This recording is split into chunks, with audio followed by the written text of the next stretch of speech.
இந்திய தேசிய காங்கிரஸ் தலைவர் மாண்புமிகு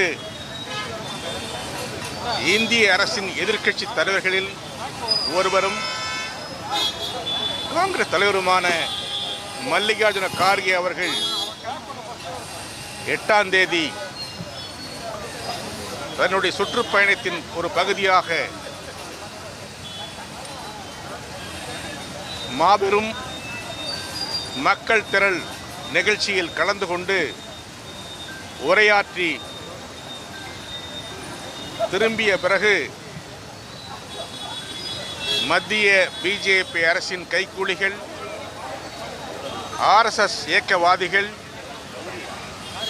ஜனநாயகத்தில் நம்பிக்கை இல்லாதவர்கள் அந்த மேடையை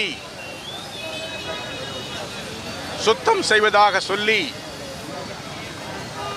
பூஜை புனஸ்காரங்கள் நடத்தி இந்தியாவில் சுதந்திர வரலாற்றில் ஒரு கருப்பு அத்தியாயத்தை பிஜேபி உருவாக்கி இருக்கிறது என்று கண்டிப்பதற்காக இந்தியா முழுவதும் காந்திய நாட்டில்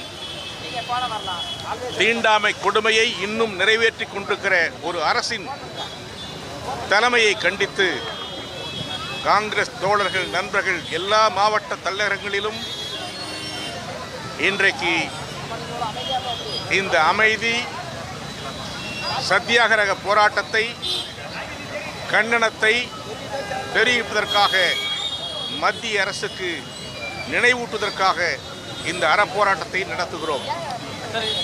ஒரு நிமிஷம்.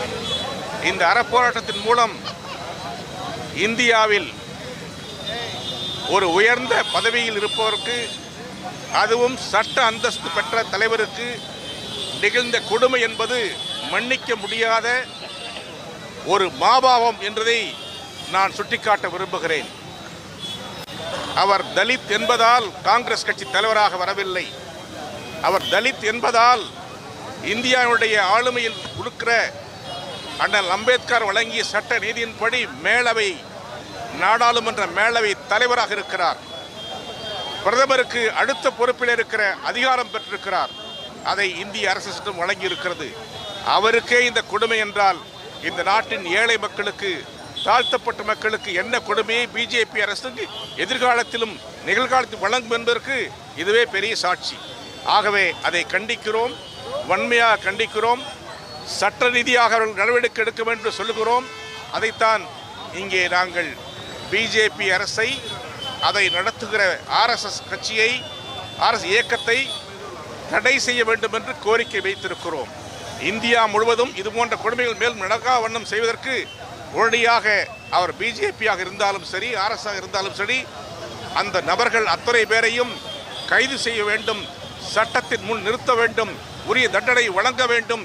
தீண்டாமை வன்கொடுமை சட்டத்தின் கீழ் அவர்கள் கைது செய்யப்பட வேண்டும்.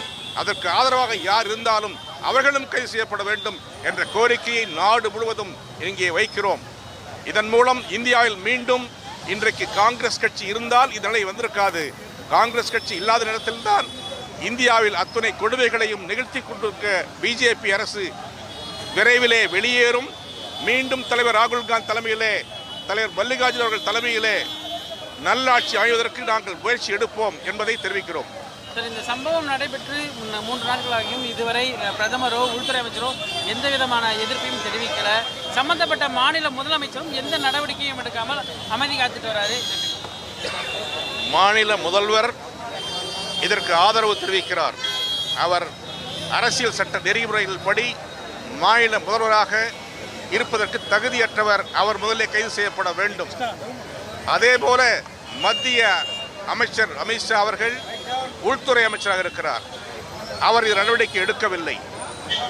பாரத பிரதமர் இந்த செய்தி கிடைத்த உடனே அவர்கள் மீது நடவடிக்கை எடுத்திருக்க வேண்டும். நேற்றைய தினம் நம்முடைய தலைவர் மல்லிகார்ஜுன கார்கே நாடாளுமன்றத்திலே இந்த செயலை கண்டித்திருக்கிறார். இந்த செயலுக்கு அரசாங்கம் நடவடிக்கை எடுக்க கோரிக்கை வைத்திருக்கிறார். அவர் தனக்காக இந்த கோரிக்கை வைக்கவில்லை. இந்தியாவிலே எந்த நிலையிலும், எந்த இடத்திலும், எந்த தலித் சகோதரனும் இந்த கொடுமைகளுக்கு ஆட்படுத்தப்படக்கூடாது என்று காங்கிரசின் கொள்கை. காங்கிரஸ் தலைவராக என்னுடைய கடமையை அங்கே நிறைவேற்றிய பிறகும் 48 மணி நேரங்கள் நடந்த பிறகும் இன்னும் நடவடிக்கை வரவில்லை என்பது வருத்தம். அதை கண்டித்துதான் இந்த ஆர்ப்பாட்டத்தை, அமைதியான இந்த நோன்பினை மேற்கொண்டிருக்கிறோம். ஆகவே எங்கள் போராட்டம் தொடரும். மத்திய அரசு பணியுமா பணியாது என்பது ஒரு உதாரணத்தை சொல்ல விரும்புகிறேன். காங்கிரஸ் தலைமையில் உள்ள இந்தியா கூட்டணி தன்னுடைய கடுமையான எதிர்ப்பால் நாடாளுமன்றம் இயங்கவில்லை என்பதை மோடி அவர்கள் புரிந்து கொள்ள வேண்டும், தெரிந்து கொள்ள வேண்டும். காங்கிரஸ் தலைமை இல்லாமல், ஆதரவு இல்லாமல் நாடாளுமன்றம் இனி நடக்காது என்பதை தெரிவித்துக் கொள்கிறோம்.